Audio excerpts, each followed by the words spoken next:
This video is brought to you by True Tales of Buried Treasure, the largest collection of old treasure magazines in the West.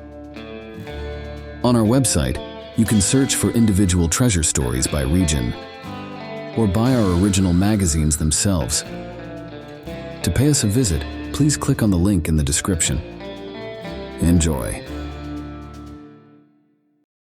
Believe it or not, New Jersey, not just the Old West, was once home to ruthless outlaws. In the early days, a band of violent criminals terrorized the lonely, primitive Pine Barrens, keeping the residents of Monmouth County in constant fear. These people never knew when the gang would show up at their doorstep to steal their belongings, or even their lives. At the head of this lawless group was Jacob Fagan, a man infamous for his wickedness. Authorities once placed a bounty of $500 on him, a considerable amount of money in those days. Fagan's right-hand man, Lewis Fenton, was equally feared, if not more so. Alongside their gang members, including a renegade named Brook, they rampaged through the Pine Barrens, robbing, burning, murdering, and maiming their way across the region. They always retreated to the safety of their hidden caves just outside Farmingdale in Monmouth County. These hideouts weren't natural caves, but man-made tunnels carved downward into the side of a steep hill. Timber braced the walls, and the tunnels were several feet wide. A small trapdoor provided entry to each cave, cleverly designed to be hidden under leaves and branches when closed. From their elevated position, the bandits could survey the countryside for miles and easily defend the narrow entrance to their lair. Fagan's preferred tactic was to attack farmhouses while the men were away fighting in the War of Independence, leaving women at home alone. One such raid targeted the family of Major Benjamin Dennis, who served under Light Horse Harry Lee's cavalry detachment at Monmouth Courthouse, now known as Freehold, New Jersey. The Dennis household was located about 3 miles from a lair on the Manasquan River. Fagan, Fenton, and Brook traveled in a wagon intended to carry their stolen goods, while a scout named Smith went ahead to assess if the women were alone. However, Smith was a spy who warned Mrs. Dennis of the impending attack and advised her to surrender her valuables without resistance. But Mrs. Dennis refused. Enraged, the outlaws attempted to hang her. Fortunately, her hired hand returned just in time. From the edge of the woods, he fired a shot, and the bandits, fearing they were outnumbered, fled the scene.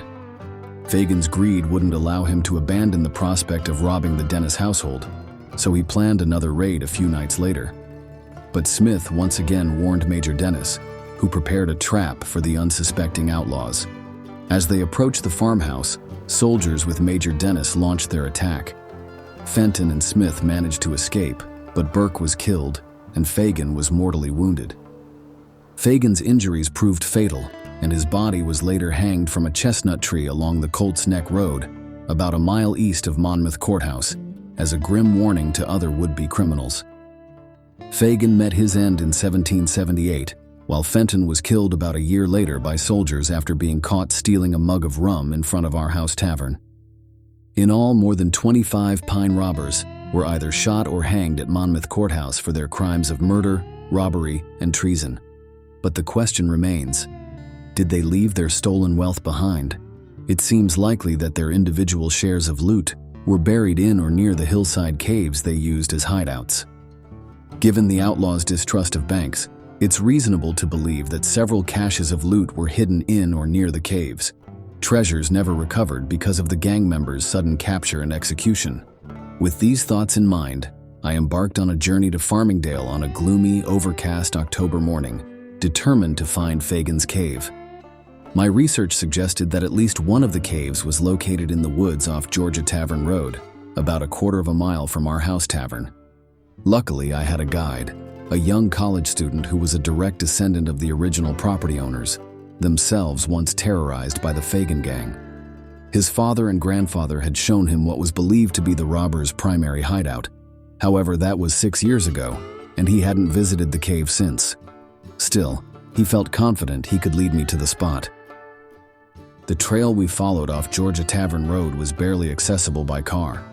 We drove about half a mile along the rugged road before leaving the vehicle behind and continuing on foot through dense brush and prickly briars. As promised, The young man guided me to the cave situated at the bottom of a hill. The cave and its surroundings looked much like the description provided by the Long Branch Daily Record of July 28, 1902. However, little remains to mark the notorious Outlaw Cave, except a well-defined, shallow depression. Over the years, rain and snow had washed soil down the hill into the cave's entrance, gradually filling it almost to ground level. So this was where Jacob Fagan, or perhaps some of his ruthless companions, may have stashed their plunder. It's difficult today to imagine this quiet, serene place, once serving as a hideout for cutthroat bandits. To date, only a few rusty iron pots have reportedly been discovered. But could there still be a cache of old coins or antique jewelry buried beneath the layers of soil at the bottom of the cave? Or perhaps concealed in the surrounding woods?